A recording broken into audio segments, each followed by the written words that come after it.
அனைவருக்கும் வணக்கம். ஆரணி சிவா அம்மு நாடக அமைப்பாளர். நீங்கள் எல்லாருமே பார்த்தீங்கன்னா வன்னிய புராணம் நாடகம்ன்ற வீடியோவுக்கு நல்ல ஒரு வரவேற்பு கொடுத்துருந்தீங்க. இனிமேல் வர நாடகங்கள்லாம் எடுக்கும்போது உங்களுக்கான முழு பதிவாக எடுத்து நான் போடுறேன். இப்போ என்கிட்ட இருக்கிற வீடியோஸ் எல்லாம் உங்களுக்காக இணைச்சிருக்கேன். அக்கா நெக்ஸ்ட் வீடியோ அப்லோட் பண்ணுங்கன்னு நிறைய ரசிகர்கள் கேட்டிருந்தீங்க. அதை நல்லா அப்லோட் பண்ணுறேன். இப்போ நீங்கள் பார்த்துட்ருக்கிற காட்சி பார்த்திங்கன்னா ஜம்பு மகரிஷி உட்கார்ந்து வன்னிய பிறப்புக்காக யாகம் வளர்த்துற இந்த காட்சி தான் நீங்கள் பார்க்குறீங்க. இந்த திருப்பாக்கடலின் நடுவிலே ரத்தினங்களால் இழைக்கப்பட்ட மாளிகை அமைத்து இந்த ரத்தினாவரி கோட்டையிலே வாதாபி யகதாபியம் சூரர்கள் சிறும் சிறப்புடன் வந்திருக்கிறோம். எதிர்க்கவோ வெல்லவோ கொல்லவோ எவராகிலும் உண்டா? இதுவரை பிறந்தது கிடையாது, இனிமேல் பிறக்கவும் கிடையாது. நம் முன்னோர்கள் அழித்தது போல் நாம் அழியக்கூடாது. அப்படி என்றால் வரங்கள் பெற வேண்டும். வரம் பெற வேண்டும். புறப்படியும் ஆட்சிதான் பயலாசுரனுக்கும் மாய மகனுக்கு மகனாக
இந்த மனித போற்றம் தெரியுமா? உலகத்திலே பொறுத்த ஒவ்வொரு மனிதன் போற்றிலும் மகரிஷி கோத்திரம். ஏன் ஜம்ப மகரிஷி கோத்திரம் என்று உத்தரம் வந்தது? படைக்கும் தொழில் கர்த்தா பிரம்மா ஏழு முதல் 80,000 ஜீவராசனுக்கும் பணிகளுக்கும் பிரபுவும் உமா மகேஸ்வரும் அருளால் படைக்கும் தொழில் புரிந்திருக்கும் பிரம்மா ரிஷியானபடியால் பிரம்மா ரிஷி கோத்திரம். முதல் கோத்திரம் பிரம்மா ரிஷி கோத்திரம். இரண்டாவது பிரம்மனுக்கும் சுமத்திரர் என்று சொல்லக்கூடிய ஒரு மகன் பிறந்தான். அந்த சுமத்திரர் ரிஷியானபடியால் சுமத்திர ரிஷி கோத்திரம். முன்னோர்கள் கோத்திரம் பிரம்ம கோச்சரம், பிரம்ம ரிஷி கோச்சரம், சுமத்ர ரிஷி கோச்சரம். இந்த சுமத்திரர் யார்?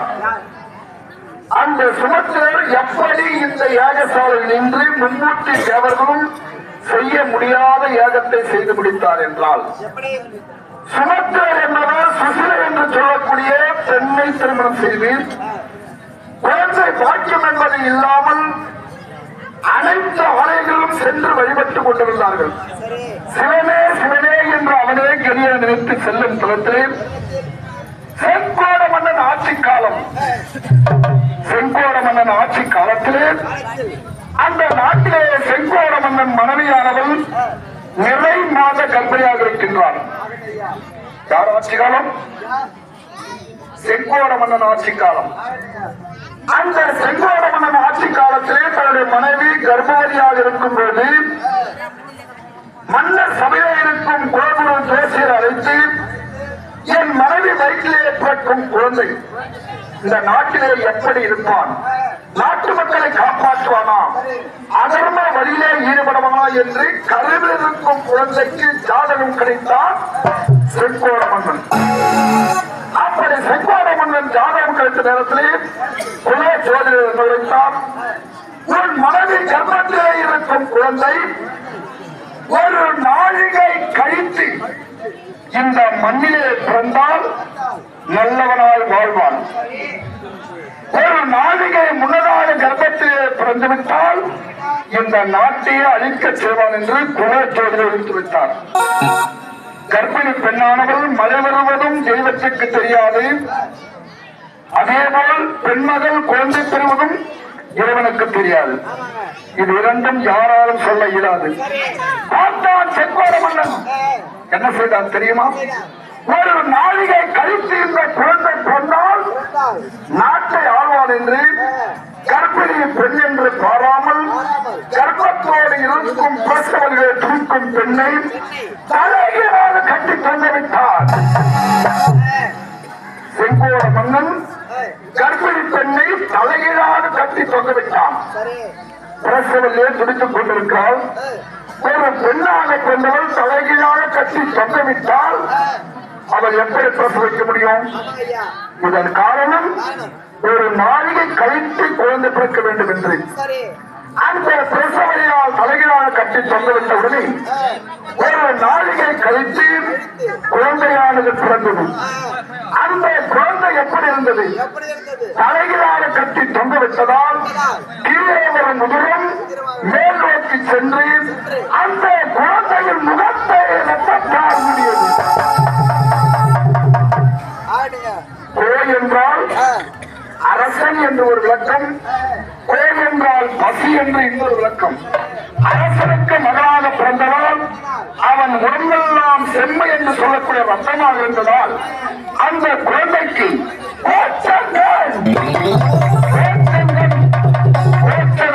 சுற்றினார்கள். அந்த கோச்சங்கள் என்ன செய்தால் அந்த நாட்டிலே இப்படிப்பட்ட அபலட்சமான குழந்தையாக பிறந்துவிட்டது, உதவித்தால் போற்றி நம் அழகை கேவலப்படுத்தி விட்டார் என்று நினைத்து ஆணவம் கொண்டவன் அங்குள்ள அனைத்து ஆலைகளும் இடித்து தரமட்டமாக்கினான்.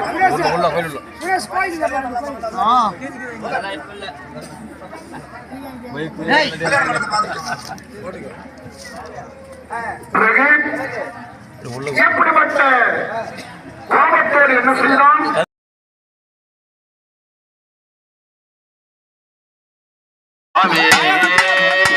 எங்க இருக்கின்றாயோ சாமி என்னை மறந்தீங்களோ?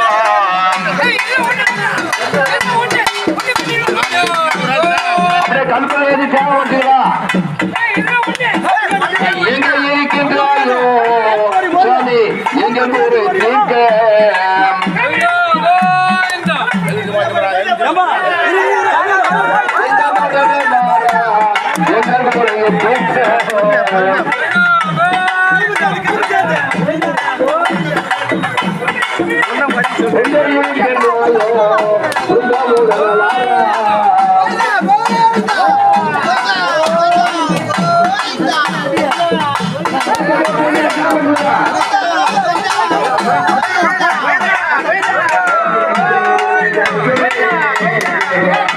Yeah.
காப்பு கட்டிக்கிற எல்லாரும் இறங்கி வருங்க.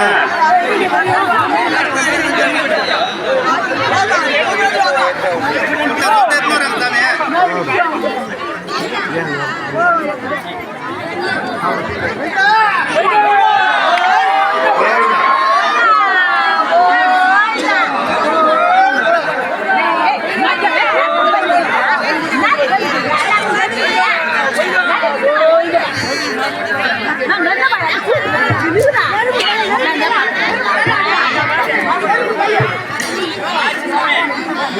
முடிஞ்சதா? அமைதியா உட்காருங்க. நாடகம் நடக்கிறது. எல்லாம் அமைதியா உட்காருங்க. நீங்க ஒத்துழைப்பு இதெல்லாம் செய்ய முடியும். அமைதியா உட்காருங்க. எங்களுக்கு குறையும் உண்டு, அதனை நான் எழுந்து கொள்ளலாமா?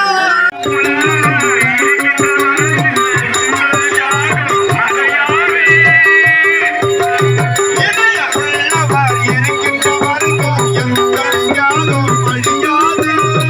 இதயம்